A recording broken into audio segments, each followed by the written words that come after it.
I told my husband I needed some space, that I was going on a trip with friends. I was drained from his constant need for attention, exhausted by the endless arguments that seemed to ignite over the smallest things. All I wanted was a break, a little freedom. Before I left, I made it clear that I would be ignoring him during this trip. If I felt like turning my phone off, I would. My plan was simple: focus entirely on myself. He looked hurt but didn't argue.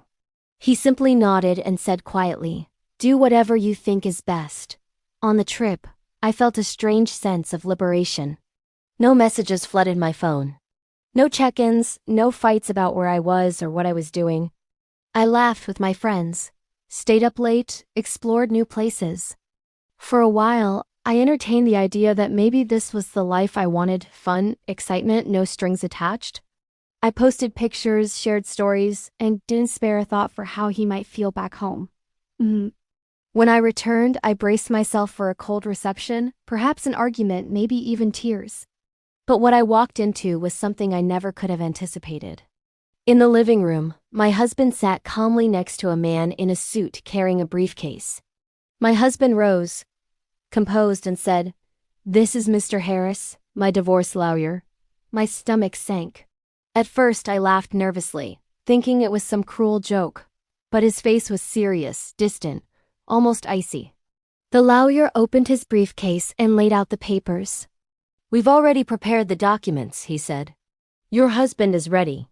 Proceed with the divorce." The room seemed to spin. I felt dizzy, as if the walls were closing in. I tried to speak, but my husband stopped me. "When you told me you'd ignore me on your trip, I realized something," he said.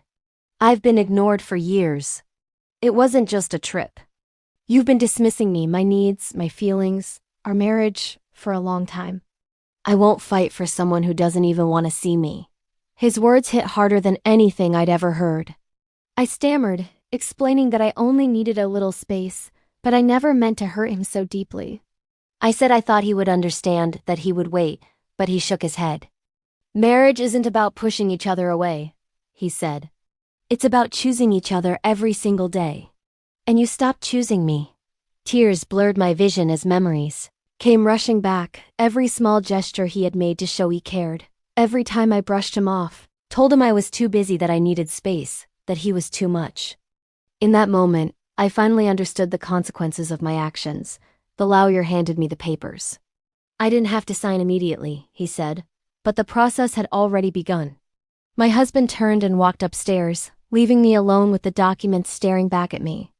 I wanted to run after him, to beg, to scream, but my body froze. Pride and fear kept me rooted to the spot. In the following days, I tried everything: cooking his favorite meals, sending heartfelt apologies, begging for another chance.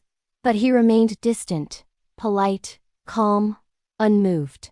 He wasn't angry anymore. He was simply done, and that hurt more than anger ever could. One night, I asked him outright, "Is there anything I can do to change your mind?" He looked at me for a long time and said, "No.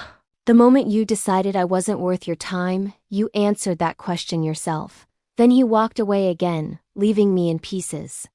I had always believed he would never leave me, that no matter how much I pushed, he would stay. I mistook his patience for weakness, when in truth it was strength, the strength to finally walk away once he had nothing left to give. The day the divorce was finalized, I signed the papers with trembling hands. He didn't even stay in the room. The lawyer shook my hand and left. The house felt colder than ever, and for the first time in years, I felt truly alone. Weeks passed. Life moved forward, but the emptiness remained. My friends, once eager to party and travel, drifted back into their own lives. I was left staring at the ruins of mine. That's when I realized freedom without love is meaningless. The thrill fades, but losing someone who genuinely cared leaves a wound that never heals. My husband eventually moved out, starting fresh somewhere else.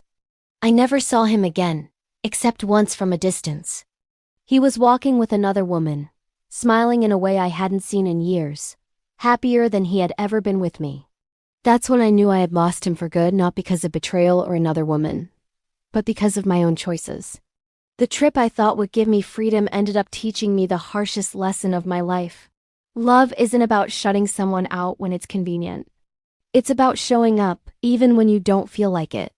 I learned that too late.